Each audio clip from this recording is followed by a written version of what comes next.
Hey guys, DJ Jack back with you here once again. We're real quick with another reading video, but we're going to read about a different book. I got this new book for Christmas. It's called The History of Rock and Roll Radio, DJs and Personalities from the 60s. And I'm going to read you one about a very, very well-known popular DJ that was very good, that used to be a morning guy, and he used to be here in Philadelphia in the late 60s at WFIL, and I'm going to read you about him real quick. His name is Dr. Dom Rose, or he was known as Dom Rose, but he went by Dr. Dom Rose. So let's read about him.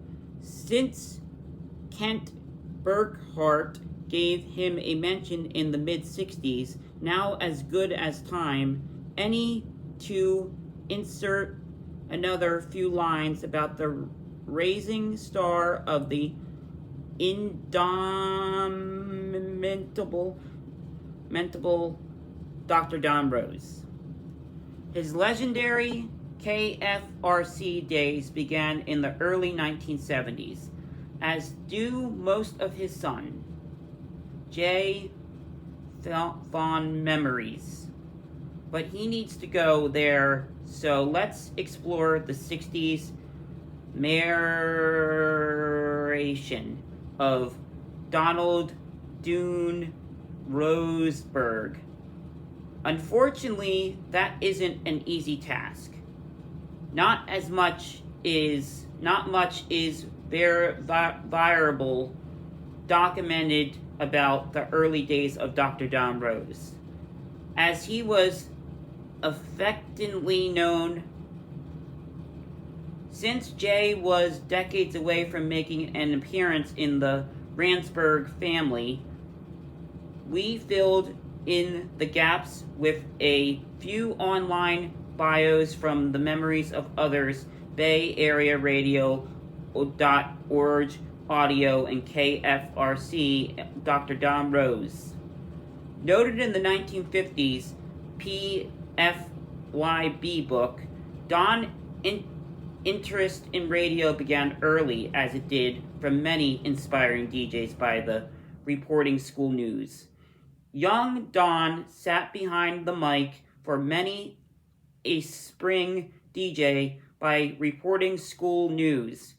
Young Don sat behind the mic for local radio station KODY in North Platte, Nebraska. He began interest took off in earnest at the University of Nebraska around the mid-1950s. According to radio archivist broadcasting pointers.com, Don spent his spare time between classes in the campus radio station KNUS. He wondered if he were the only one who discovered the KNUS spelled backwards, reads SUNK. It was certainly not an obvious omen for the affordable Don, however. Dr. Dom Rose earned his street credits in the late 50s and set out to heal his listeners with humor. Cornball comedy doesn't work for the Quickly brand of broadcasting. But Dr. Dom Rose, we were supposed to have the human fly on our program today. Unfortunately, he's in the hospital. His wife swatted him. Of course, unfortunately, he's in the right.